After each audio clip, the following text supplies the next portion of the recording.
प्यारे दोस्तों, आज की वीडियो में हम हनुमान जी का एक ऐसा मंत्र बताने वाले हैं जिस मंत्र का जाप करने से हर इंसान की मनोकामना हनुमान जी स्वयं पूरी करते हैं। और इस मंत्र का भी कभी दुरुपयोग नहीं करना है। इस मंत्र को स्वयं हनुमान जी ने दिया है। यह बात तो सब जानते हैं कि कलयुग में एकमात्र हनुमान जी ऐसे देवता है जो इस धरती पर मौजूद है। पर सवाल यह उठता है कि अगर वो धरती पर है तो कहाँ पर, क्योंकि मूर्ति में तो आप हर देवता के दर्शन करते हैं। हम आज ये बताने जा रहे हैं कि पवन पुत्र हनुमान जी सिर्फ मूर्ति में नहीं, हकीकत में भी धरती पर विराजमान है। और ऐसा माना जाता है कि वो हिमालय के जंगलों में भी वास करते हैं। त्रेता युग के अंत में जब भगवान राम वैकुंठ धाम को पधार गए थे, उस वक्त कोई था जो कलयुग के अंत तक धरती पर भगवान राम की भक्ति और जन कल्याण हेतु रुका था।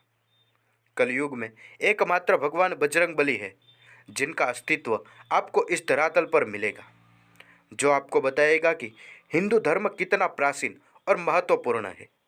आप जो आज इस वीडियो के माध्यम से सुनने वाले हैं, सिर्फ दिलचस्पी नहीं है बल्कि अविश्वसनीय भी है। इस वीडियो को पूरा देखने के बाद आपका भी भगवान के प्रति श्रद्धा और विश्वास और दृढ़ हो जाएगा।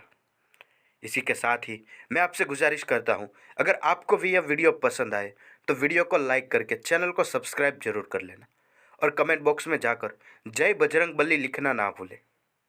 आइए जानते हैं रामायण काल खत्म होने की हनुमान जी कहाँ थे और किस जगह पर साक्षात भ्रमण करते रहे, और उन्होंने कौन सा ऐसा मंत्र दिया जिसके जाप से वह स्वयं प्रकट हो जाते हैं। पर उस मंत्र के जाप के लिए आपको दो शर्तें पूरी करनी पड़ेगी। अगर कोई यह शर्तों को पूरा कर सकता है तो वह एक प्रजाति है जो कि श्रीलंका के जंगलों में रहती है और हर 40 साल बाद उनकी पीढ़ी हनुमान जी के दर्शन प्राप्त कर सकती है। बजरंगबली अमर है। उन्हें वरदान है कि वह इस कलयुग में धरती पर राम भक्तों के कल्याण के लिए रहेंगे। जहाँ कभी भी राम कथा और राम कीर्तन होगा, वह वहाँ अदृश्य रूप से प्रस्तुत रहेगी। लेकिन यह बात तो हुई अदृश्यता की। अब बात करते हैं उनके साक्षात स्वरूप की। त्रेता युग के बाद जब द्वापर युग आया, जिसमें भगवान श्री कृष्ण के काल में समय भी कई जगह हनुमान जी का प्रसंग सुनने को मिला है। कलयुग में सन 1300 में संत माधवाचार्य के आश्रम में हनुमान जी का आगमन हुआ था। उसके बाद सन 1600 में वह तुलसीदास जी को रामायण का हिंदी अनुवाद लिखने के लिए कहने आए थे। यहाँ पर सिलसिला थमा नहीं।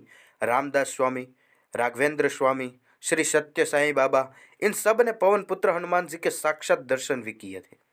क्या आप ये जानते हैं कि वो आज भी लोगों की मदद करने के लिए आते हैं, पर अदृश्य रहते हैं।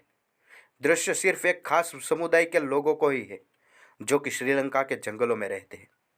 हनुमान जी ने एक मंत्र दिया था उन लोगों को, जिसके जरिए वह पवन पुत्र हनुमान जी का आह्वान करेंगे और उनके दर्शन प्राप्त कर सकेंगे। पर उस मंत्र का कोई दुरुपयोग न करे, क्योंकि उसके लिए हनुमान जी ने दो शर्तें या तो नियम रखे थे जिसका सही अर्थ केवल उस प्रजाति के लोग ही जानते हैं। यही वो चमत्कारी मंत्र है जिसके पाठ और जाप से आप पवन पुत्र हनुमान जी के दर्शन प्राप्त कर सकते हैं। इस मंत्र को जरा ध्यान से सुनिएगा। काल तंतु कार्यचरंती एनर मरिष्णु निर्मुक्तेर काले त्वम अमरिष्णु। अब इस मंत्र तो आपको पता चल गया, लेकिन इसमें दो नियम महत्वपूर्ण रखते हैं जो अनिवार्य है। पहला यह कि आपकी अंतर्यात्मा को ज्ञात हो कि उसका क्या संबंध है बजरंगबली से, अर्थात वह एक भक्त का रिश्ता रखता है या शिष्य का भाई बंधु संबंध का है। सिर्फ इस मंत्र को आजमाने के लिए ही नहीं, आप उच्चारण कर सकते हैं।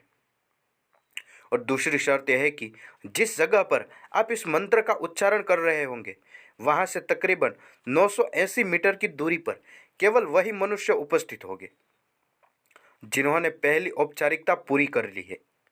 अर्थात अगर वहाँ पर कोई मनुष्य उपस्थित भी होता हो तो केवल वह जिसकी अंतरात्मा को बजरंगबली से क्या संबंध है वह पता होना चाहिए। और श्रीलंका के जंगलवासियों को हनुमान जी ने यह मंत्र देते हुए कहा कि जब भी तुम्हें मेरे दर्शन प्राप्त करना हो, इस मंत्र का जाप करना और मैं एक प्रकाश की तीव्र गति के समान तुम तक पहुंच जाऊंगा। इस मंत्र का दुरुपयोग न हो, इसके लिए ऊपर की दी गई 2 शर्तें भी याद रखनी होगी। प्यारे दोस्तों, आपको भी हनुमान जी पर यकीन है, हनुमान जी को मानते हैं, तो उसके खातिर वीडियो को लाइक करके चैनल को सब्सक्राइब जरूर कर देना और कमेंट बॉक्स में जाकर जय श्री बजरंग बली लिखना ना भूलें।